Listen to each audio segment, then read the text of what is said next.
ಸೃಷ್ಟಿಯ ಪೂರ್ವದಲ್ಲೇ ಹುಟ್ಟಿಕೊಂಡಂತಹ ಧಾನವರು ಬೇರು ನನ್ನನ್ನೇ ತಿರುಗಕ್ಕಾಗಿ ಅಟ್ಟಿಸಿಕೊಂಡು ಬರುತ್ತಾ ಇದ್ದಾರೆ. ಓಡುತ್ತಿರುವಂತಹ ಸಂದರ್ಭದಲ್ಲಿ ಕೇಳಿಸಿತಲ್ಲ ಅಂಬರವಾಣಿ, ಹರಿಯ ನಾಭೀಕಮಲನಿಗೆ ಕ್ಷೇಮದಿಂದಿರು, ಹರಿಯವರನ್ನು ಕೊಂದು ಕೊಡ್ತಾನೆ ಎನ್ನುವ ಹಾಗೆ ತಾಯಿಯ ಅಭಯವಾಣಿ ಕೇಳಿದಂತೆ ಸಾಗಿ ಬಿಡುತ್ತೇನೆ.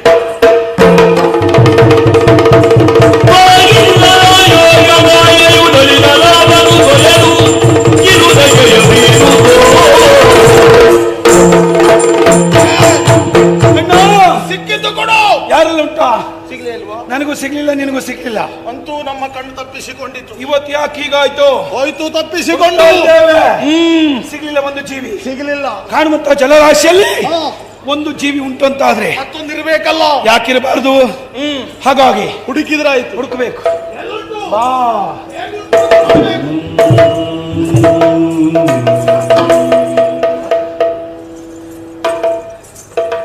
ಸ್ವಲ್ಪ ಗಟ್ಟಿ ಮಾಡಬೇಡ, ಸ್ವಲ್ಪ ಇವಾಗ ಜಾಗ್ರತೆ ಮಾಡ್ಕೊಳ್ಬೇಕು.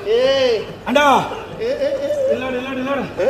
ಅಭಿನಯ ನೋಡು, ಇದಲ್ಲ ಇದು ಬೇರೆ, ಇದು ಅದಲ್ಲ, ಅದೇ ಬೇರೆ. ಅದು ನಮ್ಮನ್ನ ಕೊಂಡು ಪಿಳಿ ಪಿಳಿ ಪಿಳಿ ನೋಡಿ ಹೆದರ್ತಾ ಇತ್ತು. ಇದು ನಮ್ಮನ್ನ ನೋಡಿ ಕಿಲ ಕಿಲ ಕಿಲ ಕಿಲ ಅಂತ ನಗಾಡ್ತಾ ಉಂಟು. ಅದು ಹೆದರಿಕೆ. ಕಿಲ ಕಿಲ ಬರೇ ಕಿಲ ಕಿಲ ಅಲ್ಲ, ನೋಡಿದ್ಯ ಅವನ ಕಣ್ಣು? ಅದು ಕಣ್ಣು ತಲ ತಲ ತಲ ನೋಡು. ಅಷ್ಟೇ ಅಲ್ಲ, ನಗು ನೋಡು, ಒಂದ್ ರೀತಿ ನಂಚಿನ ನಗು ಇದು. ನಮ್ಮನ್ನು ನೋಡಿ ಆಂಗಿಕ ಅಭಿನಯ ಉಂಟು. ಇದು ಇದು ಪೂರ್ಣ ಒಳಗಿಂದ ಬಂದು ನಗು, ಇದು ಮೇಲಿನ ಮೇಲ್ ನಗು. ಇದು ಸುತ್ತಿ ನಗು. ಮೇಲ್ ನೋಡು, ಅದಕ್ಕೆ ಎಷ್ಟು ತಲ ಇತ್ತು? ಅದಕ್ಕೆ 5. ಇದಕ್ಕೆ ಒಂದೇ. ಕೆಳಗೆ ನೋಡು, ಇದಕ್ಕೆ ಎಷ್ಟು ಕೈ? 4 ಕೈ. ಅದಕ್ಕೆ 2 ಕೈ. ಅಣ್ಣ ಸಮ ಅಣ್ಣ, ಅದು ಬೆಳ್ಳಗಿತ್ತು. ಇದು ಕಪ್ಪಗೆ. ಇದು ಕರಿ ಅಣ್ಣ. ಕರಿಯಣ್ಣ. ನಮ್ಮ ಕರಿದಾದ್ರೇನು ಬೆಳ್ಳದಾದ್ರೇನು ಯಾವ್ದಾದ್ರು ಹೊಟ್ಟೆ ತುಂಬಿದ್ರೆ ಆಯ್ತು. ಹೊಟ್ಟೆ ತುಂಬಬೇಕಾ? ಆದ್ರೂ ಒಂದು ಮಾತಾಡಿಸ್ಬೇಕು. ನಗಾಡ್ತದಲ್ಲ, ಹೌದೌದು, ಮಾತಾಡುವ ಲಕ್ಷಣ ಕಾಣುತ್ತದೆ. ಹೌದೌದು, ವಿಚಾರಿಸೋಣ, ನೋಡೋಣ.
ಯಾರು ನೀನು? ಯಾಕಿಲ್ಲಿ ಕುಳಿತಿದ್ದೀಯೋ? ನಮ್ಮನ್ನ ನೋಡಿಕೊಂಡು ಕಿಸಿ ಕಿಸಿ ಕಿಸಿ ಕಿಸಿ ಅಂತ ನಗಾಡುತ್ತೀಯಲ್ಲ, ಯಾಕೆ ನಗಾಡಿದ್ದು ಹೇಳು? ಮಾತು ಇಲ್ಲಿ ಕುಳಿತು ನಗಾಡಿದ ಮಾತಲ್ಲ. ನಾವು ಈಗಾಗಲೇ ಒಂದು ಜೀವಿಯನ್ನು ಕಂಡಿದ್ದೇವೆ. ಹುಡುಕುತ್ತಾ ಬಂದವರು ಎಲ್ಲ ಹುಡುಕಿದ್ರು ನಮ್ಮ ದೃಷ್ಟಿಗೆ ಗೋಚರಿಸಲಿಲ್ಲ. ಆದ್ರೆ ನೀನು ನಗಾಡ್ತಾ ಇದ್ದೀಯ. ಹುಳ ನಿನ್ನಲ್ಲೇ ಇದೆ. ಹುಳ ಇಲ್ಲಿ ನೀನ್ ಯಾಕೆ ನಗಾಡ್ತಾ ಇದ್ದೀಯ? ನೀನು ಓಡ್ಲಿಕ್ಕೆ ಪ್ರಯತ್ನ ಮಾಡಬೇಡ. ಮಾಡು, ಹೇಳು ನೀನು ಯಾರು? ಇಷ್ಟು ಕೇಳುವ ನೀವು ಜನ ಯಾರು ಅಂತ ಗೊತ್ತಾಗಲಿಲ್ಲ.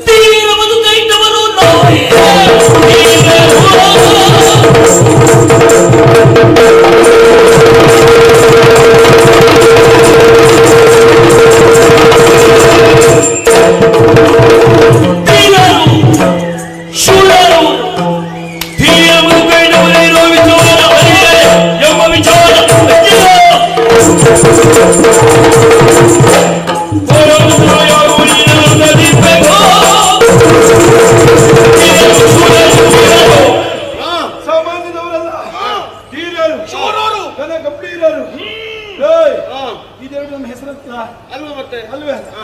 ಇದೆಲ್ಲವೂ ನಾವು ವಿರುದ್ಧ ಯಾರು ಕೊಟ್ಟಿದ್ದು? ನಮ್ಗೆ ನಾವೇ ಕೊಟ್ಕೊಂಡದ್ದು. ಅವನಿಗೆ ನಾನು ಇಟ್ಟಿದ್ದು, ಅವನು ನನಗೆ ಇಟ್ಟಿದ್ದು ಬಿರುದು. ಸಾಮಾನ್ಯದವರಲ್ಲ. ಹೆಸರು ಕೇಳ್ತೀಯ? ಏನು? ಅವನೇ ಹಿರಿಯವನಾದ ನಾನು ಮಧು. ಹಿರಿಯವನಾದ ಅವನೇ ಕೈಟಬ. ನೀನು ತೀರ ಮಧು ಕೈಟಬರು. ನೀವು ತೀರ ಮಧು ಕೈಟಬರೇ ನೀವು.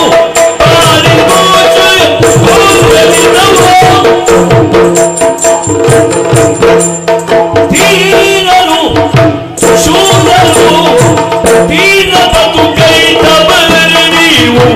ಪಾರಿತೋಷ ಬಹಳ ಸಂತೋಷ. ಪಾರಿತೋಷ ಯಾರ ನಾನು ಹೇಳಿದಾಗೆ ಅದು ಮುಳುಗು ಹೋಗುತ್ತದೆ. ಯಾರಾದ್ರೂ ಒಬ್ಬ ಮುಳುಗಲಿಕ್ಕೆ ಹೊರಗಿನ ಭಾರ ಬೇಡ, ಅವನ ಒಳಗಿರುವ ಭಾರವೇ ಸಾಕಾಗ್ತದೆ. ಹಾಗಾಗಿ ತೇಲಬೇಕು ನಾವು ಹಗುರಾಗಬೇಕು. ಮತ್ತೆ ಹಗುರಾದೆವು ಅಂತಾದ್ರೆ ಎಲ್ಲಿ ಆದ್ರೂ ತೇಲಿಕ್ಕೆ ಆಗ್ತದೆ. ತೇಲಿಕ್ಕೆ ಅಂತ ಅಲ್ಲವೋ, ಹಗುರಾಗಿ ನೋಡಿ ಮೇಲೆ ಹಾರಲಿಕ್ಕೂ ಆಗ್ತದೆ. ಹಾಗಾದ್ರೆ ಮೇಲೆ ಹಾರಬೇಕು, ನಾವು ಹಗುರಾಗಬೇಕು. ಕೇಳಿದ್ರಲ್ಲ, ಮೊದಲ ಕಂಡವ ಎಲ್ಲಿ ಹೋದ? ಹೋಗಿದ್ದಾನೆ. ಯಾರ ಕಂಡಿರಯ್ಯ ನೀವು? ನಮಗ ಅವನ ಹೆಸರೆಲ್ಲ ಗೊತ್ತ. ಅದೇ ಕೇಳುದು. ಹೌದು. ಯಾಕಂದ್ರೆ ನಿಮ್ಮನ್ನು ಕಂಡಾಗ ಬಹಳ ಸಂತೋಷ ಆದರೂ ಕೂಡ ನೀವು ಕೇಳುವ ಪ್ರಶ್ನೆ ನನಗೆ ಆಶ್ಚರ್ಯವನ್ನು ತಂದಿದೆ. ಯಾರನ್ನು ಹುಡುಕ್ತಾ ಇದ್ದೀರಿ? ಯಾರೂ ಇಲ್ಲಿ ಇಲ್ಲ ಅಂತ ಸ್ಪಷ್ಟವಾಗಿ ಹೇಳಬಲ್ಲೆ. ಯಾಕೆ ಹೇಳು? ಕಾಣುತ್ತಾ ಇರುವಂತಹ ಅಪಾರವಾದಂತಹ ಜಲರಾಶಿಗೆ ನಾನು ಒಡೆಯ ಇದ್ದೇನೆ. ನಾನು ಒಡೆಯ ಇದ್ದೇನೆ. ಜಲದಿ ಒಡೆಯ ಎಂದು ಬೇಡ ಬೇಡ ಎಲ್ಲವೋ ದೂರ್ತ. ಶಬ್ದ ಸರಿ ಹೇಳು. ಎಲ್ಲವೋ ದೂರ್ತ. ದೂರ್ತ ದೂರ್ತ ಅಂತ ಹೇಳ್ತೀನಿ. ಮಾಡಿದ್ ಬೇರೆ ಅಲ್ಲ, ಏನು ಮಾಡಿದ? ನೀನು ಜಲದಿ ಒಡೆಯನ? ಜಲದಿ ಒಡೆಯ. ಯಾರು ನೀನು ಕೊಟ್ಟಿದ್ದ ಅಧಿಕಾರ? ಯಾರ್ಯಾರಿಗೆ ಕೊಡ್ಬೇಕು? ಇಲ್ಲಿಗೆ ನಾವೇ ಅಧಿಕಾರಿಗಳು. ಯಾರು ಕೊಟ್ಟದ್ದು ನಿಮ್ಗೆ? ನಾವೇ ಕೊಟ್ಟ. ಯಾರು ಇಲ್ದಿದ್ದಾಗ ನಾವೇ. ಯಾರು ಇಲ್ದಿದ್ದಾಗ ನೀವು ಅಂದ್ರೆ ಇಲ್ಲಿ ಯಾರು ಇರ್ಲಿಲ್ಲ. ಹಾಗಾಗಿ ನಾವು ನೀನು ಯಾರೇ ಆಗಿರು, ನಮಗೀಗ ಹಸಿವೆ ಆಗಿದೆ. ಹೌದು. ಹೊಟ್ಟೆಯನ್ನ ತುಂಬಿಸಿಕೊಳ್ಬೇಕು. ಹಾಗಾಗಿ ನಿನ್ನನ್ನ ಹಿಡಿದು ಮುರಿದು ಗುಳುಮ್ ಅಂತ ನುಂಗಿ ಬಿಡ್ತೇವೆ. ಅಷ್ಟು ಸುಲಭದಲ್ಲಿ ನಿಮ್ಮ ಗಂಟಲಲ್ಲಿ ನಾನು ಇಳಿತೇನೆ ಅಂತ ಭಾವಿಸಿದ್ರ? ಯಾಕೆ ನನ್ನನ್ನು ಗಂಟಲಲ್ಲಿ ಇಳಿಸ್ತೇನೆ ಅಂತ ನೀವು ತೊಡಗಿದ್ರಿ? ಹೌದು ಅಂತ ಗಂಟಲು ಮುರಿದು ಸತ್ತೀವಿ. ಜಾಗ್ರತೆ. ಕೈ ಹಾಕಿ ತುರುಕಿಸ್ತೇವೆ. ಯಾಕೆ ತುರುಕಿಸ್ಲಿಕ್ಕೆ ಕೈಗೆ ಬಲ ಇಲ್ಲದೆ ಹೋದಿತ್ತು. ಹೌದಾ? ಏನು ನೀವು ಧೀರರು, ಶೂರರು ನನ್ನ ಎದುರಿನಲ್ಲಿ? ಹೌದಾ? ನಾನು ಈ ಜಲದಿಗೆ ಅಧಿಕಾರಿ ಇದ್ದೇನೆ. ನೋಡೇ ಬಿಡೋಣ ಹಾಗಾದ್ರೆ. ಅಂದ್ರೆ ಪೆಟ್ಟೆಯ ಪೆಟ್ಟೆ. ಯಾರಲ್ಲಿ? ಪೆಟ್ಟ ನಿನ್ನಲ್ಲಿ? ಏನು ಕೂಡದ ಪೆಟ್ಟ? ಪೆಟ್ಟಲ್ಲ, ಗಟ್ಟಿ ಉಸಿರು ಬಿಟ್ರೆ ಹಾರು ಹೋಗ್ತದೆ. ಹೌದಾ? ಪೆಟ್ಟಂತೆ ಪೆಟ್ಟು. ಮತ್ತೇನು? ಅಲ್ಲ, ಉಸಿರು ಬಿಟ್ರೆ ನೀವು ಹಾರಿ ಹೋಗ್ತೀರಿ ಅಂತ ಗೊತ್ತುಂಟು ನನಗೆ. ನೀವು ಉಸಿರು ಬಿಟ್ರೆ ಹಾರಿ ಪೆಟ್ಟ ಹೋಗುದು ನಮ್ಮ ಪ್ರಾಣ ಅಲ್ಲ. ನೀ ಹಾರು ಹೋಗ್ತೀಯ. ಯಾರು? ನಾನು ಹಾರ್ಲಿಕ್ಕ? ನೀವು ಹಾರಿದಾಗ ಹಾರಿಸುವಷ್ಟು ಹಗುರ ನಾನಂತ ಭಾವಿಸಿದ್ಯಾ? ಒಂದ್ ವೇಳೆ ಹಾರಿದ್ರು ಕಾಲಿ ಕೈ ಹಾಕಿ ಎಳಿತೇವೆ. ಆ ಕಾಲು ಸಿಕ್ಕಿತ್ತು ನಿನ್ನ ಕೈಗೆ? ಸಿಕ್ಕದೇನು ನೆಲಕ್ಕೆ ಹಾಕಿ ಬಡಿತೇವೆ. ಕಾಲು ಹಿಡಿಯುವ ಕೈ ಆದಿತ್ತು ನಿಮ್ಮದು. ಜಾಗ್ರತೆ. ನಿನಗೆ ಪೆಟ್ಟ ಯಾರ ಕೈನ ಮೊದಲು ಸಾಯ್ತೀಯ ಹೇಳು? ನೀನು ಯಾರು ಮೊದಲು ಜೀವ ಬಿಡ್ತೀರಿ ಹೇಳಿ? ಬಿಡುವುದಲ್ಲ, ನಿನ್ನನ್ನು ಬಡಿದು ನಿನ್ನನ್ನು ಕೊಂದು ಆಮೇಲೆ ತಿಂತೇವೆ. ಯಾರು? ನೀವು? ನಾವು. ನನ್ನನ್ನು ಬಡಿದು ಯಾರ ಕೈಯಿಂದ ಸಾಹಿತ್ಯ ಮೊದಲು ಹೇಳು? ಅಲ್ಲಿಗೆ ನಿಮ್ಮಲ್ಲಿ ಸಾಯುವವರು ಮೊದಲು ಯಾರು? ಅವ್ರು ಮೊದಲು ಬರ್ಲಿಕ್ಕೆ ಸಾಯುವುದಕ್ಕಿಂತ ಬಂದದ್ದಲ್ಲ, ನಿಮ್ಮನ್ನ ಕೊಲ್ಲುವುದಕ್ಕೆ ನಾವು ಬಂದದ್ದು. ಹೌದಾ? ಯಾರು ಸಾಯ್ತಾರೆ ನೋಡೋಣ.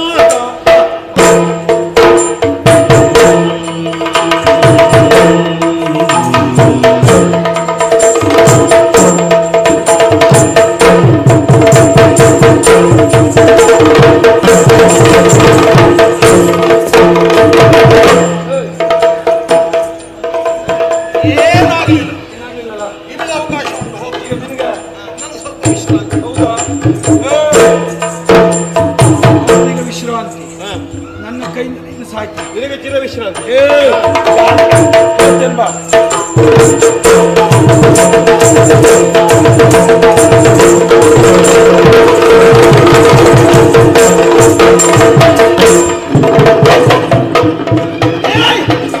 ನನಗೆ ವಿಶ್ರಾಂತಿ, ನಿನಗಂತ ವರಿ ಶಾಂತಿ ಏನು? ಪೆಟ್ಟು ಸ್ವಲ್ಪ ಬಿಗು ಉಂಟು. ಇಬ್ಬರು ಒಟ್ಟಿಗೆ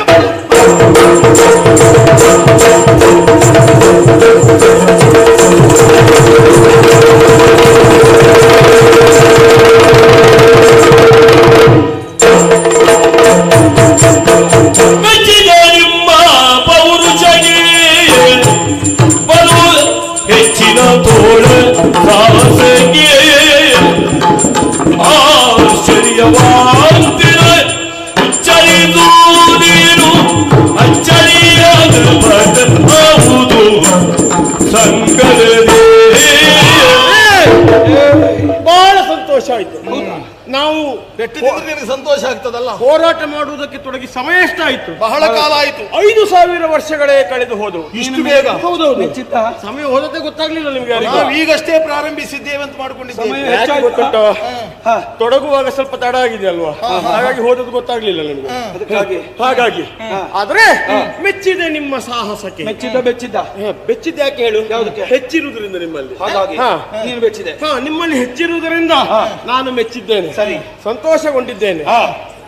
ಈ ಜನತೆಗೆ ಅಧಿಕಾರಿಯಾದಂತಹ ನಾನು ನಿಮ್ಮ ತೋಳಿನಲ್ಲಿರುವ ಬಲವನ್ನು ಕಂಡು ಪರಿತೋಷಗೊಂಡು ಕಾರಣವಾಗಿ ಪೆಟ್ಟು ತಿಂದ ಮೇಲೆ ಮತ್ತೆ ಅಧಿಕಾರಿ ಅಂತ ನೀನು ಹೇಳ್ಬೇಡ. ಯಾಕೆ ಹೇಳು? ನಾವು ಹೆಚ್ಚಿನವರು ಇವಾಗ. ಈಗ ಪರಿತೋಷಗೊಂಡ ಕಾರಣದಿಂದ ನಿಮಗೆ ಪಾರಿತೋಷ ಕೊಡಬೇಕು ಅಂತ ಅನ್ನಿಸ್ತಾ ಉಂಟು. ಯಾರು? ನಾನು. ಯಾರು?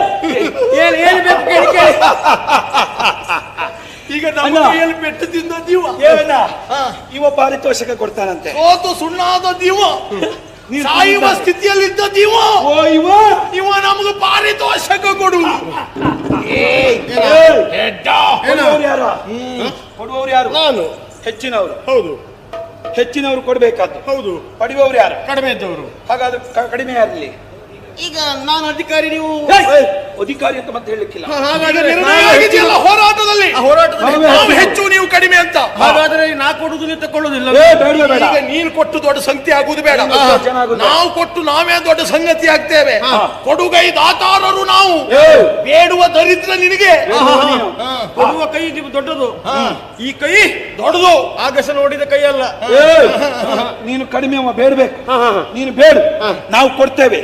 ಏನ್ ಕೇಳ್ತೀಯ ಕೇಳು. ಅದು ಒಂದು ಸಮಸ್ಯೆ ಆಯ್ತು. ಪಾರಿತೋಷಕ ನೀನೆಂತದ್ದು ಕೊಡುದ? ನನಗೆ ದೊಡ್ಡವರ ಮಾತು ಸುಲಭದಲ್ಲಿ ನಂಬಲಿಕ್ಕೆ ಆಗುದಿಲ್ಲ. ಯಾಕೆ? ನೋಡು, ಹಾಳಾಗುದೇ ಅದರಲ್ಲಿ. ನಿನಗೆ ನಂಬಿಕೆ ಇಲ್ವಾ? ಅವ್ರ ಮೇಲೆ ವಿಶ್ವಾಸ ಇಡಬೇಕು. ಎಷ್ಟೊತ್ತಿಗೆ ಹೇಗ್ ಸಿಗ್ತದೆ ಹೇಳಲಿಕ್ಕೆ ಆಗುದಿಲ್ಲ. ನಂಬಿಕೆ ಇಲ್ವಾ? ನಂಬಿಕೆ ಇಲ್ಲ ನಿನಗೆ. ನನ್ನ ನಂಬಿಕೆಗೆ ಬೇಕಾಗಿ ಈಗ ಒಂದು ಏನು? ಈಗ ನನ್ನ ತಿಳಿದ ಮಟ್ಟಿನಲ್ಲಿ ಆಲೋಚನೆ ಮಾಡಿ ನೋಡಿದ್ರೆ ಏನು?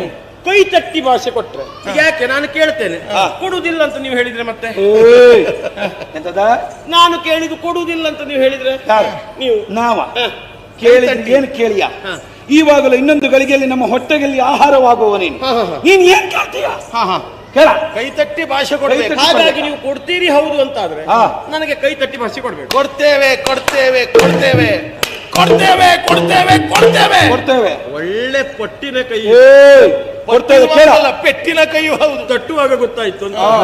ಕೇಳು ಕೇಳು ಕೇಳು. ನಿಮ್ಮ ಕೈ ನೀವು ತಟ್ಟಿ ಕೊಡುವುದಲ್ಲ. ನಮ್ಮ ನಂಬಿಕೆ ಹೇಗೆ ಗೊತ್ತುಂಟು? ಅಂಗೈಯಲ್ಲಿ ಅಗ್ನಿಯ ಸಾಕ್ಷಾತ್ಕಾರ ಉಂಟು. ಇಲ್ಲೆಲ್ಲ ಅಗ್ನಿ ಇರ್ತದ. ಹೌದು. ಹಾಗಾಗಿ ಪರಸ್ಪರ ಕೈ ತಟ್ಟಿ ಭಾಷೆ ಕೊಟ್ರೆ ಕೇಳಲಿಕ್ಕೆ ಆಗ್ತದೆ. ನಿನ್ನ ಕೈ ಮೇಲೆ ನನ್ನ ಕೈ ಮೇಲೆ ನಮ್ಮ ಕೈ, ನೀವಿಬ್ಬರು ಕೈ ತಟ್ಟಿ ಭಾಷೆ ಭಾಷೆದಮ್ಮ ಕೊಡ್ಲಾ? ಇಬ್ರು ಒಟ್ಟಿಗೆ ಕೊಡ್ಬೇಕು. ಕೊಡು. ಇಬ್ರು ಇಬ್ರು ಒಟ್ಟಿಗೆ ಕೊಡ್ಬೇಕು ನಾವು. ಅವ ಕೊಟ್ಟು ನಾ ಕೊಟ್ಟ ಹಾಗೆ. ಯಾಕೆ ನಾ ಕೊಟ್ಟು ಅವ ಕೊಟ್ಟ ಹಾಗೆ. ಅವ ಕೊಟ್ಟಿದ್ದಾನೆ ಅಂತ ಹೇಳಿ ನೀ ಬಿಟ್ಟರೆ ಕಡೆಗೆ ಹಾಗಾಗಿ ಇಬ್ಬರೂ ಸೇರಿ ಕೊಡ್ಬೇಕು. ನಂಬಿಕೆಗಾಗಿ ನಂಬಿಕೆಗಾಗಿ ಎರಡು ಕೈ ಚಾಚಿ ಎರಡು ಕೈ ಏನ್ ಕೇಳ್ತೀಯ ಕೇಳು. ಕೊಡ್ತೇವೆ ಕೊಟ್ಟವು ಸಿಕ್ಕಿದೆ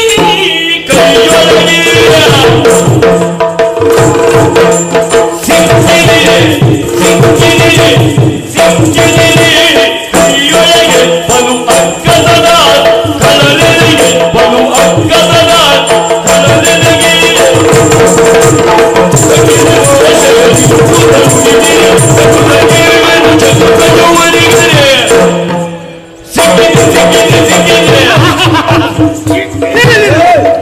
ಸಿಕ್ಕಿದ್ದೀರಿ ಕೈಯೊಳಗೆ. ಗೊತ್ತಾಯ್ತಲ್ಲ ಇನ್ನೆಂತದ ಬರೇ ಮಾತಾಡ್ಕೊಂಡೆ ಕಾಲ ಕಳೆಯುವ ನೀನು ಕುಣಿಯುವಾಗ ನಮ್ಮನೆ ಎಳೆದ್ರೆ ಬಿಡ್ತೇವೆ.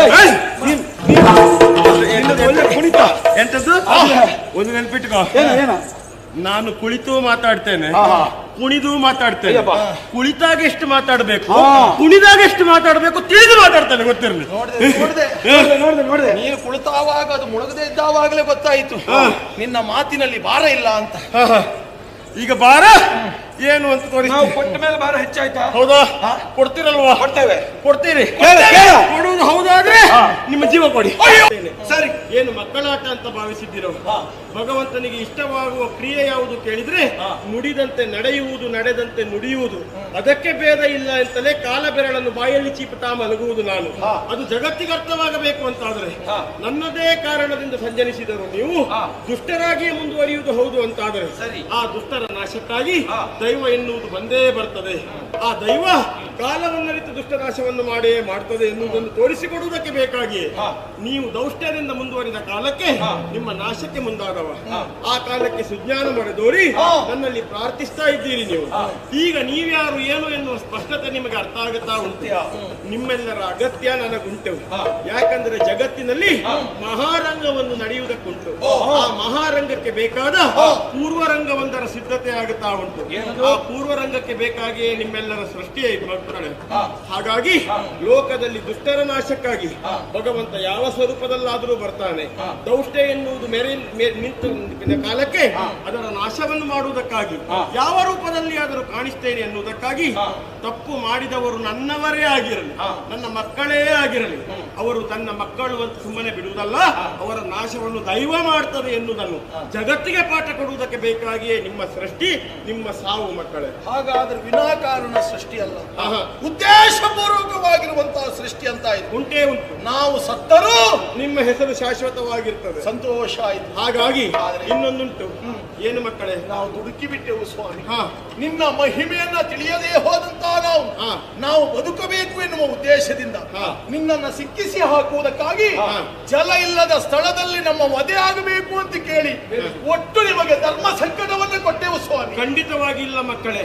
ಈ ಕಾಲಕ್ಕೆ ತಾವು ಮಾಡಿದ್ದು ತಪ್ಪು ಎನ್ನುವ ಸುಜ್ಞಾನ ನಿಮಗೆ ಮಳೆದೋರಿದ್ದು ಹೌದು ಅಂತಾದರೆ ಜಗತ್ತಿನಲ್ಲಿ ಎಂತಹ ಅನಿವಾರ್ಯವಾದ ಸಂದರ್ಭವೇ ಒದಗಿ ಬರಲಿ, ದುಷ್ಟನಾಶವೇ ಮುಖ್ಯವಾಗಿರುವ ಕಾಲಕ್ಕೆ ಅಂತಹ ಅನಿವಾರ್ಯವಾದ ಸ್ಥಿತಿಯನ್ನು ನಿವಾರಣೆಗೊಳಿಸಬಹುದಾದ ಶಕ್ತಿ ದೈವಕ್ಕುಂಟು ಅಂತ ತೋರಿಸುವುದಕ್ಕೆ ಬೇಕಾಗಿ, ಅದನ್ನು ಸ್ಥಾಪಿಸುವುದಕ್ಕೆ ಬೇಕಾಗಿ, ನಿಮಗಾಡಿದ ಮಾತಿಗೆ ಚ್ಯುತಿ ಬಾರದ ಹಾಗೆ ಅಚ್ಯುತನಾಗಿಯೇ ನಾನು ವ್ಯವಹರಿಸುವುದಕ್ಕೆ ಬೇಕಾಗಿ ಇದು ಕಾಣುತ್ತಿರುವ ವಟಪತ್ರದ ಮೇಲೆ ನಾನು ಪದ್ಮಾಸನವನ್ನು ಬಳಿದು ಕೊಡುತ್ತೇನೆ. ನನ್ನ ತೊಡೆಯ ಮೇಲೆ ನಿಮ್ಮಿಬ್ಬರ ತಲೆಯನ್ನಿಡಿ, ಆ ಮೂಲಕ ನಿಮಗೆ ಮೋಕ್ಷವನ್ನು ಕೊಟ್ಟು ಮಧುವಾದ ನಿನ್ನಿಂದ ಮೇದಿನಿಯನ್ನು, ಕೈಟಮನಾದ ನಿನ್ನಿಂದ ಕಲ್ಲು ಬೆಟ್ಟಗಳನ್ನು ಸೃಜಿಸಿ ಒಳ್ಳೆಯ ಗುಣವನ್ನು ಹೊಂದಿ ಸಾಕ್ಷಾತ್ಕಾರವನ್ನು ಹೊಂದಿ ಸುಜ್ಞಾನವನ್ನು ಪಡೆದ ನೀವು ಕಾಯದಿಂದ ಅಳಿದರೂ ಕೀರ್ತಿಯಿಂದ ಉಳಿಯುವ ಹಾಗೆ ನಾನು ಮಾಡ್ತೇನೆ. ಹಾಗಾಗಿ ಇದು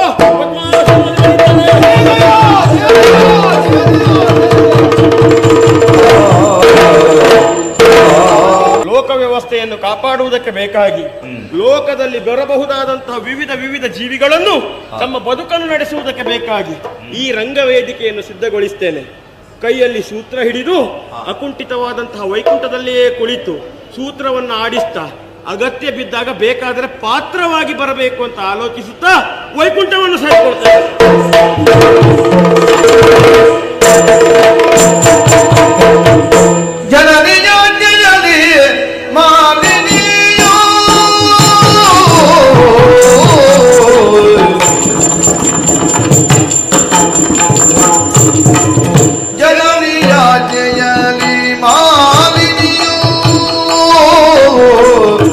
ಜನ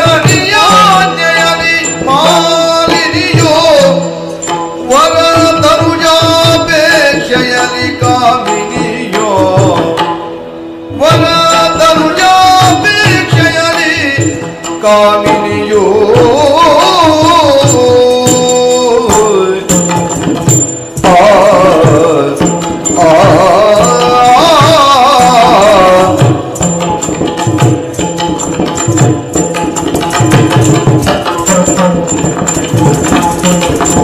ಕನಕಗರ್ಭನ ತಪವನು ಗೈವೆನೆನು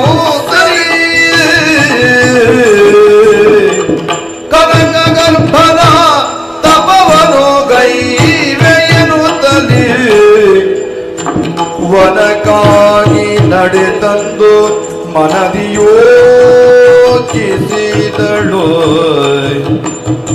ವನಕ್ಕಾಗಿ ನಡೆತಂದು ವನಕ್ಕಾಗಿ ನಡೆತಂದು ವನಕ್ಕಾಗಿ ನಡೆತಂದು ಮನದಿ ಯೋಚಿಸಿದಳು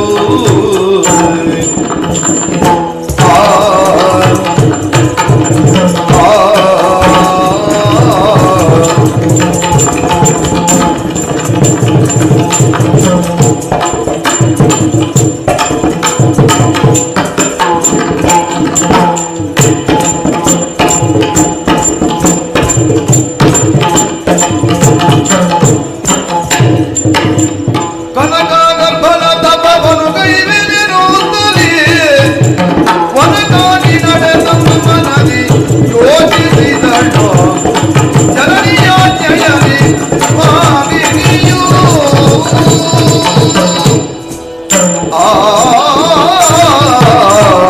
ಹೌದು, ನನ್ನಮ್ಮ ದಿತಿದೇವಿ ಇದುವರೆಗೂ ನನಗೆ ಆಜ್ಞೆ ಮಾಡಿದ್ದಿಲ್ಲ. ಮಗಳೇ, ಹೀಗೆ ಮಾಡಬೇಕು ಎನ್ನುವ ಹಾಗೆ ಕೇಳಿಕೊಂಡದ್ದು ಇಲ್ಲ. ಆದ್ರೆ ಇವತ್ತು ಹಾಗಲ್ಲ. ನನ್ನಮ್ಮನ ಮುಖವನ್ನು ಕಂಡಾಗ ಯಾವುದೋ ಒಂದು ಬೇಸರದ ಛಾಯೆಯನ್ನು ಗ್ರಹಿಸಿದೆ. ತಾಯೇ ಏನಾಯ್ತು ಎನ್ನುವ ಹಾಗೆ ಕೇಳಿದಾಗ ತನ್ನ ಮನದ ಇಂಗಿತವನ್ನು ಆಜ್ಞೆಯ ರೂಪದಲ್ಲಿ ನನಗೆ ಹೇಳಿದ್ಲು. ಅದೆಷ್ಟೋ ದಾನವರು ಸ್ವರ್ಗಲೋಕವನ್ನು ಪಡೆಯಬೇಕೆನ್ನುವ ಹಾಗೆ ಆಸೆ ಪಟ್ಟರು, ಆಗದೆ ಹೋಯ್ತು. ಹಾಗಾದ್ರೆ ಏನು ಮಾಡ್ಬೇಕಮ್ಮ ಎನ್ನುವ ಹಾಗೆ ಕೇಳಿದ್ರೆ ತಪಸ್ಸನ್ನು ಮಾಡಬೇಕು. ಕನಕಗರ್ಭನ ಕುರಿತಾಗಿ ತಪಸ್ಸನ್ನು ಮಾಡಿದ್ದೆವುದು ಅಂತಾದ್ರೆ ಆಸೆ ಈಡೇರ್ತದೆ ಎನ್ನುವ ಹಾಗೆ ಅಮ್ಮನ ಆಸೆಗೆ ಇಂಬು ಕೊಡೋ ರೀತಿಯಲ್ಲಿ ನಾನು ಬಂದು ನಿಂತದ್ದು ಈ ವನಕ್ಕಾಗಿ. ಕನಕಗರ್ಭನ ಕುರಿತಾಗಿ ತಪಸ್ಸನ್ನು ಮಾಡಬೇಕೆನ್ನೋ ಹಾಗೆ ಬಂದು ನಿಂತದ್ದೇನೋ ಹೌದು. ತಪಸ್ಸನ್ನು ಮಾಡುವುದಕ್ಕೆ ಈ ಸ್ಥಳ ಸುಸ್ಥಳ ಅನುಮಾನವೇ ಇಲ್ಲ. ಹಾಗಾದ್ರೆ ಮಾಡೋಣವಾ? ಸಮಸ್ಯೆ ಬೇರೆ ಉಂಟು. ಪರಿಸರ ಒಳ್ಳೆಯದಿದ್ರು ಈಗ ನನ್ನ ದೇಹ ಸ್ಥಿತಿಯ ಕುರಿತಾಗಿ ನಾನು ಯೋಚಿಸಬೇಕಾ ಬೇಡವಾ? ಚಲುವಿಗೆ ಯೌವನದಿಂದ ಚಲುವಿಗೆ ಯೌವನದಿಂದ ನಾನು ಸಲಶೋಭಿಸುವೆ ಅದರಿಂದ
ಏನು ಇಷ್ಟು ಸಂಕಷ್ಟ ಆಗ್ತಾ ಉಂಟು ನಾನು ಬಗೆಯುವುದು? ಬೇರೆ ಸಮಯದಲ್ಲಿ ಹೌದು ಅಂತಾದ್ರೆ ಈ ಪ್ರದೇಶದಲ್ಲಿ ಅಷ್ಟು ಕಷ್ಟ ಆಗ್ತಾ ಇರಲಿಲ್ಲ. ಈಕೆ ಬಂದು ಬಂದಿರುವಂತಹ ನೆಲವನ್ನೆಲ್ಲ ಹಾಳು ಮಾಡಿದ್ದಾಳೆ. ಸ್ವಲ್ಪ ಜಾತದ ಇದು ಪಾಪಿ ತಪಪ್ರಭಾವ. ಒಂದಾದರೂ ಬೇಕಾದ್ದು ಮಾಡ್ತೀಯ. ಯಾರು ಎಂದು ಹಾಗೆ ತಿಳಿದುಕೊಂಡವಳು ನಾನಿದ್ದಾನೆ. ದ್ವಿತೀಯ ಸುತೆಯಾಗಿರುವಂತಹ ಮಾಲಿನಿ ತನ್ನ ಉದರದಲ್ಲಿ ಹುಟ್ಟುವಂತಹ ಮಗು ದುರಧೀರನಾಗಬೇಕು ಎನ್ನುವಂತಹ ಅಭಿಲಾಷೆಯನ್ನು ಹೊತ್ತಿದ್ದಾಳೆ.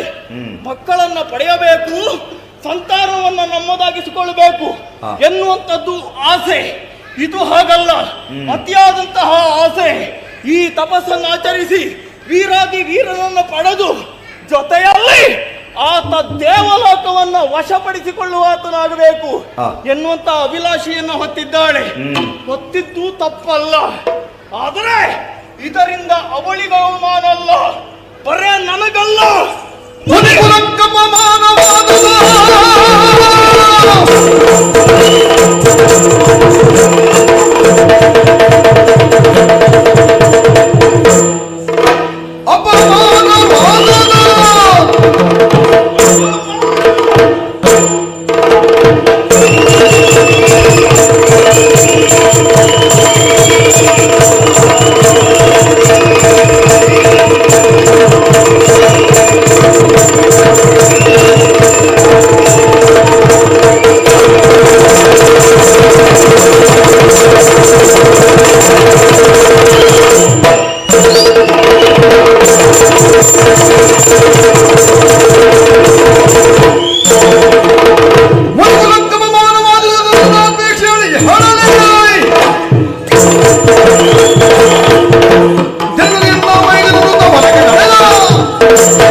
ಬ್ರಹ್ಮನ ವರಕ್ಕೆ ಕಳಿಸ್ತೇನೆ ನಿನ್ಗೀಗ. ಇದ್ದ ಜಾಗ ಸಾಕಾಗುದಿಲ್ಲ, ನಿನ್ ಬ್ರಹ್ಮವರೂ ಬೇಕಲ್ಲ. ಯಾರು ಬಿಡ್ಲಿಕ್ಕಿಲ್ಲ. ನಾನು ಋಷಿ, ನನಗೆ ಮಾತ್ರ ಅಲ್ಲವೇ ಅಲ್ಲ, ನನ್ನ ಹಾಗೆ ಅದೆಷ್ಟೋ ಮಂದಿ ಋಷಿಗಳು ಲೋಕ ಕಲ್ಯಾಣಾರ್ಥವಾಗಿ ತಪಸ್ಸನ್ನಾಚರಿಸುವವರಿದ್ದಾರೆ. ಮುನಿಕುಲಕ್ಕೆ ಅಪಮಾನವಾಗುವುದು, ಅದಕ್ಕಾಗಿ ಇವಳನ್ನು ಸುಮ್ಮನೆ ಬಿಡುವುದಿಲ್ಲ. ಏನಾಸೆ ನಿನಗೆ? ನಿನ್ನ ಉದರದಲ್ಲಿ ದುರಧೀರನಾಗಿರುವಂತಹ ಮಗು ಹುಟ್ಟಬೇಕು. ಆಹಾ, ನಿನ್ನ ಹೊಟ್ಟೆಯಲ್ಲಿ ಹುಟ್ಟುವಂತಹ ಮಗು ಮಹೇಶನಾಗಲಿ, ಮಹೇಶನಾಗಲಿ, ಮಹೇಶನಾಗಲಿ. ಮುಗಿಲಿಲ್ಲ.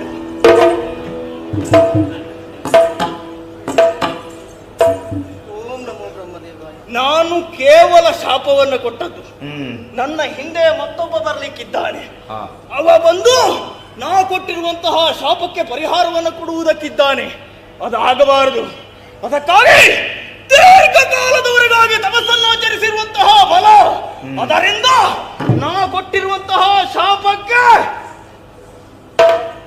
3 ಮೂರ್ತಿಗಳಿಂದ ಪರಿಹಾರ ಸಿಗದೆ ಹೋಗಲಿ, ಸಿಗದೆ ಹೋಗಲಿ, ಸಿಗದೆ ಹೋಗಲಿ.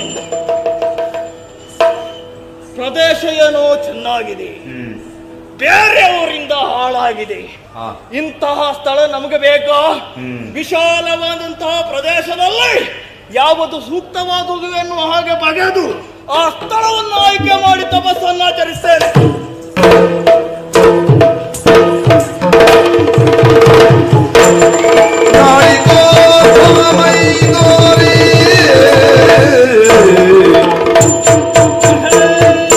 ಏನಿದು ಏನಿದು ಘನತನ ತಪವು,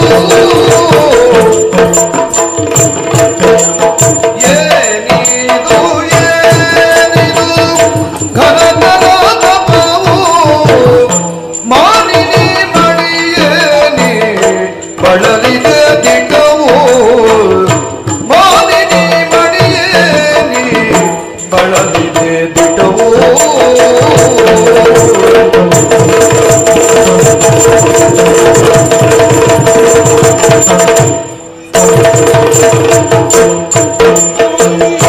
ತಾನು ರಾಗಾದಿ ಬೇಳು ಮನದಿರವನು, ತಾನು ರಾಗದಿ ಬೇಳು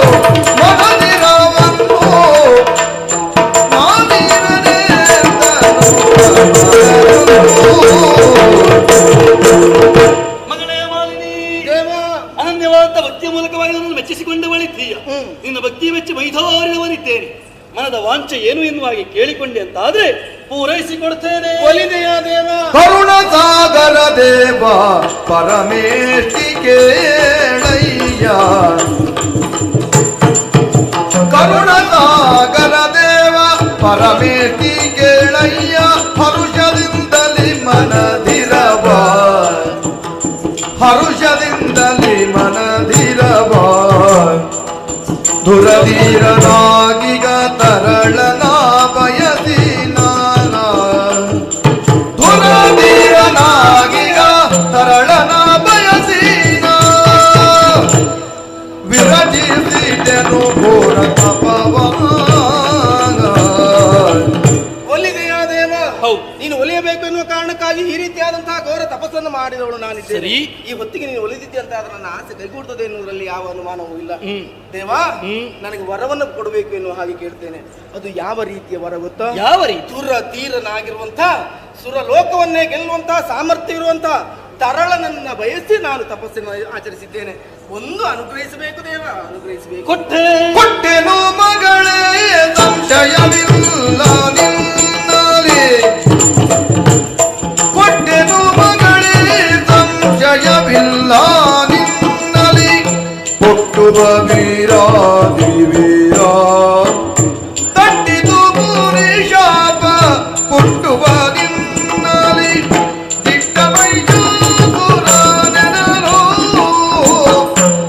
ಮಗಳೇ, ದೇವ, ಸುದೀರ್ಘವಾದಂತ ತಪಸ್ಸಿರುವಂತ ಲಕ್ಷ್ಯಕ ಮಾತ್ರ ಎನ್ನುವ ಹಾಗೆ ಅಪೇಕ್ಷೆಯನ್ನು ಮುಂದಿಡುತ್ತಾ ಇದ್ದೀಯ. ಹೌದು. ನೀ ಬಯಸಿದ ಹಾಗೆ ದುರಧೀರನಾಂತ ಮಗನೇ ಹುಟ್ಟುತ್ತಾನೆ. ಧನ್ಯಳಾದೆ, ಧನ್ಯಳಾದೆ. ಆದರೆ ಕಾರಣ ಉಂಟೇ ಉಂಟು. ಏನು? ನೀನು ತಪಸ್ಸನ್ನಾಚರಿಸಿದ್ದ ಪ್ರದೇಶ ಎನ್ನುವುದು ಮುನಿ ಸುಪಾಶ್ವಕರ ಆಶ್ರಮ ಪ್ರದೇಶ. ಅದಕ್ಕೆ ಅದರಿಂದ ಕುಪಿತರಾದಂತ ಅವರು ಕೊಟ್ಟಂತ ಶಾಪದ ಪರಿಣಾಮವಾಗಿ ಹುಟ್ಟುವ ಮಗ ಕೋಣನಾಗುತ್ತಾನೆ. ನನ್ನ ಹೊಟ್ಟೆ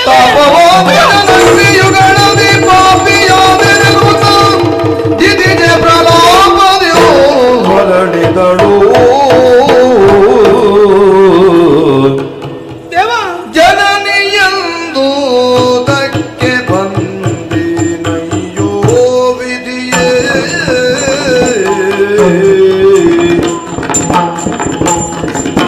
ಜನನಿಯಂದು ದಕ್ಕೆ ಬಂದೆ ಅಯ್ಯೋ ವಿಧಿಯೇ. ದೇವ, ನಿನ್ನ ವಿನಯ ದೇವ್ ಭಜಿಸಿದೆನೋ. ನಿನ್ನ ವಿನಯ ದೇವ್ ಭಜಿಸಿದೆನೋ ಅಯ್ಯೋ ವಿಧಿಯೇ.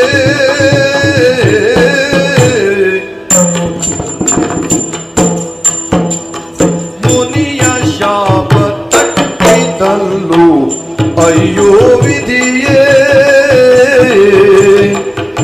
ಮುನಿಯ ಶಾಪ ತಟ್ಟಿದಲ್ಲೋ ಅಯ್ಯೋ ವಿಧಿಯೇ. ಮಹಿಷ ಜನಿಸಿದರೆ ಇನ್ನೆಂತೋ, ಮಹಿಷ ಜನಿಸಿದರಿನ್ನೆಂತೋ ಅಯ್ಯೋ ವಿಧಿಯೇ.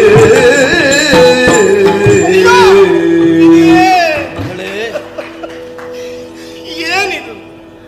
ಎಲ್ಲವನ್ನೂ ತಿಳಿದಂತಹ ನೀನು ಈ ರೀತಿಯಾಗಿ ಹೇಳಿದ ಮೇಲೆ ನಾನು ನಂಬಲೇಬೇಕಾದಂತಹ ಸತ್ಯ. ಮುನಿಯ ಶಾಪ ನನ್ನ ಪಾಲಿಗೆ. ದೇವ, ನನ್ನ ಸ್ವಾರ್ಥಕ್ಕಾಗಿ ನಾನು ಬಂದವಳಲ್ಲವೇ ಅಲ್ಲ. ನನ್ನ ತಾಯಿಯ ಮಾತನ್ನ ಈಡೇರಿಸುವುದಕ್ಕಾಗಿ ಇಲ್ಲಿವರೆಗಾಗಿ ಬಂದದ್ದು. ಮಕ್ಕಳು ಎಷ್ಟಿದ್ದರೇನು, ಹೆತ್ತ ತಂದೆ ತಾಯಿಗಳನ್ನ ಮಾತನ್ನು ಉಳಿಸ್ತಾರೆ ಅಂತ ಆದ್ರೆ ಅವರು ನಿಜವಾದ ಮಕ್ಕಳಾಗಿ ಕಾಣಿಸಿಕೊಳ್ತಾರೆ ಪ್ರಪಂಚದಲ್ಲಿ. ನನ್ನ ತಾಯಿಯ ಆಸೆಯನ್ನು ಈಡೇರಿಸಬೇಕು ಎನ್ನುವ ಕಾರಣಕ್ಕಾಗಿ ಇಲ್ಲಿವರೆಗಾಗಿ ಬಂದು ನಿನ್ನ ಕುರಿತಾಗಿ ತಪಸ್ಸನ್ನು ಆಚರಿಸಿದ್ರೆ ಆ ಮುನಿಯ ಶಾಪ ಅವರಿಗೆ ನನ್ನ ಮೇಲೆ ಎಷ್ಟು ಸಿಟ್ಟಿತ್ತೋ ಏನೋ ಗೊತ್ತಿಲ್ಲ. ಇಂಥದ್ದೊಂದು ಶಾಪವನ್ನು ಕೊಡ್ತಾರೆ ಅಂತ ಆದ್ರೆ ಮುನಿಯ ಶಾಪ ಯಾವತ್ತಿಗೂ ಹುಸಿ ಆಗುವುದಕ್ಕೆ ಸಾಧ್ಯ ಇಲ್ಲ. ನನ್ನ ಹೊಟ್ಟೆಯಲ್ಲಿ ಕೋಣವೇ ಹುಟ್ಟುತ್ತದೆ. ದೇವ, ನನ್ನ ಆಸೆ ಭಂಗವಾಯಿತು, ಆಸೆ ಬಂಜೆಯಾಯಿತು. ಕೋಣ ಹುಟ್ಟಿದ್ರೆ ನಾನು ಮುಂದೆ ಏನು ಮಾಡುವುದಕ್ಕೆ ಸಾಧ್ಯ? ಮರುಗದಿರು ಮಾಲಿನಿಯೇ, ಮರುಗದಿರು ಮಾಲಿನಿಯೇ. ಮುನಿವರ ವರದ ವಚನವು ತಪ್ಪಲರಿಯದು.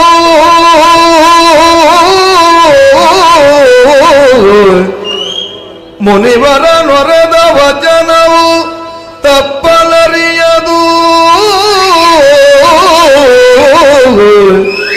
ತರಳ ಮಹಿಷನು ಜನಿಸಿದರು ನಿನ್ನುದರದಲ್ಲಿ ಮುಂದೆ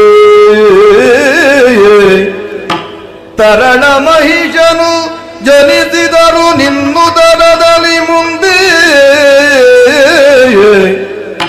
ದೊರಪರಾಕ್ರಮಿ ಜನಿಸಿ ತ್ರಿಜಗದಿ ಮೆರೆಯುವನು ಘನ ಕೀರ್ತಿಯಿಂದಲೇ ಧುರಪರಾಕ್ರಮಿ ಜನಿಸಿ ತ್ರಿಜಗದಿ ಮೆರೆಯುವನು ಘನ ಕೀರ್ತಿಯಿಂದಲೇ ಮರೆಯ ಮಾತಲ್ಲೆನುತ ಸಂತೈಸಿದನು ಮಾನಿನಿಯ ಮರೆಯ ಮಾತಲ್ಲೆನುತ ಸಂತೈಸಿದನು ಮಾನಿನಿಯ ಮರುಗದಿರು ಮರುಗದಿರು ಮಾನಿನಿಯೇ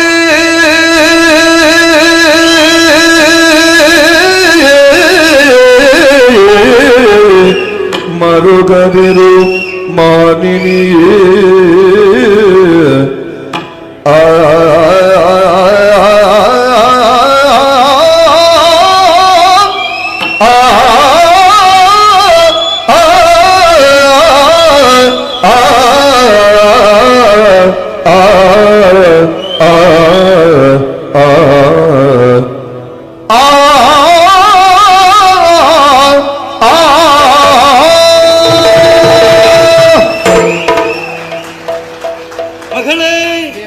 ತಾರಾಕಾರವಾಗಿ ಕಣ್ಣೀರನ್ನು ಸುರಿಸುತ್ತಾ ಇದ್ದೀಯ. ಪರಿಮಾರ್ಜನೆಯ ಮಾರ್ಗವನ್ನು ಅಪೇಕ್ಷೆ ಪಡುತ್ತಾ ಇದ್ದೀನಿ. ಏನು ಮಾಡುವುದು? ಸೂಚಿಸುವಲ್ಲಿ ನಾನು ಸಮರ್ಥನಾಗಿ ಹೋಗಿದ್ದೇನೆ. ಹೌದಾ? ಮುನಿಯೇ ಕೊನೆಗಾಡಿದಂತಹ ಮಾತು ತ್ರಿಮೂರ್ತಿಗಳಿಂದಲೂ ಬಗೆಹರಿಸದಾಗಲೇ ಹೋಗಲಿ ಎನ್ನುವ ಹಾಗೆ. ಹಾಗಿದ್ರೆ ಇನ್ನ ಕನಸು ನನಸಾಗುವ ಪಥಯಂತು ಎನ್ನುವ ಹಾಗೆ ನೀ ಯೋಚಿಸಬಹುದು. ಸಾಧ್ಯ ಉಂಟೆ? ದುಃಖಿಸಬೇಕಾದಿಲ್ವೇ ಇಲ್ಲ.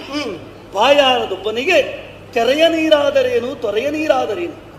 ಪ್ರದಂಗದಲ್ಲಿ ಒಂದು ವಾದನ ಬರಬೇಕೆ ಹೊರತಾಗಿ ಯಾವ ಪ್ರಾಣಿಯ ಚರ್ಮದಿಂದ ಈ ಪ್ರದಂಗ ಮಾಡಿತು ಎನ್ನುವುದು ಪ್ರಶ್ನಾರ್ಥವಾಗುವುದಿಲ್ಲ. ಕೋಗಿಲೆಯ ಬಣ್ಣ ಕಪ್ಪಾದರೂ ಶುಶ್ರಾವ್ಯವಾಗಿ ಹಾಡುವುದಿಲ್ವೇ?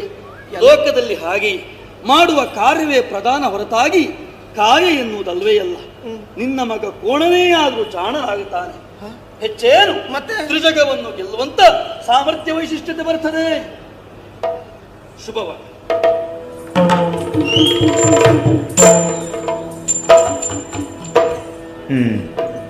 ಯಾರಿಗೆ ಕಲಿಸುದವ? ಅವ ಯಾರಿಗೆ ಕಲಿಸುದು ಅಂತ ಕೇಳುದು. ಯಾಕೆ? ಪ್ರಪಂಚದ ಪ್ರತಿಯೊಂದು ಜೀವಿ ಹಣೆಯಲ್ಲಿ ಬರೆಯುವುದು ಅಲ್ವಾ? ನನ್ನ ಹಣೆಯಲ್ಲಿ ಹೀಗೆ ಬರೆದು ಈಗ ನನಗೇನ್ ಮಾಡ್ಲಿಕ್ಕೆ ಆಗುದಿಲ್ಲ ಹಾಗೆ ಹೀಗೆ ಹೇಳುದು ಎಲ್ಲ ನಮಗೆ ಗೊತ್ತಿದ್ದುದೇ. ಬೇಸರ ಇಲ್ಲ, ನಮಗಾಗಬೇಕಾದ್ದಾಯ್ತಲ್ಲ ಅಂತ ಸಂತೋಷ ಆಗುವುದು. ಎಂತ ಕೋಣ ಹುಟ್ಟುದ? ಹೇಳಿದ್ನಲ್ಲ, ಜಾಣನಾಗ್ತಾನೆ ಸುತ್ರಾಣಿ ಆಗ್ತಾನೆ. ನಮಗ್ ಬೇಕಾದ್ದು ಅಷ್ಟೇ. ಮಣ್ಣಿನ ಬೇಕಾದ್ರೂ ಅಡ್ಡಿಲ್ಲ. ಮುಂದೆ ಇಲ್ಲಿ ಹಿಡಿಬೇಕಾದ್ರೆ ಮ್ಯಾವಂದ್ರೆ ಪ್ರಯೋಜನ ಇಲ್ಲ. ಮ್ಯಾವಂದ್ರೆ ಇಲ್ಲಿ ಎದ್ರ ಮೇಲೆ ಓಡಾಡ್ತದೆ. ಅದಲ್ಲ, ನಮ್ಗೆ ಮಣ್ಣಿನ ಬೇಕಾದ್ರೂ ಅಡ್ಡಿಲ್ಲ, ಇಲ್ಲಿ ಹಿಡಿದ್ರಾಯ್ತು, ಅಷ್ಟು ಸಾಕು.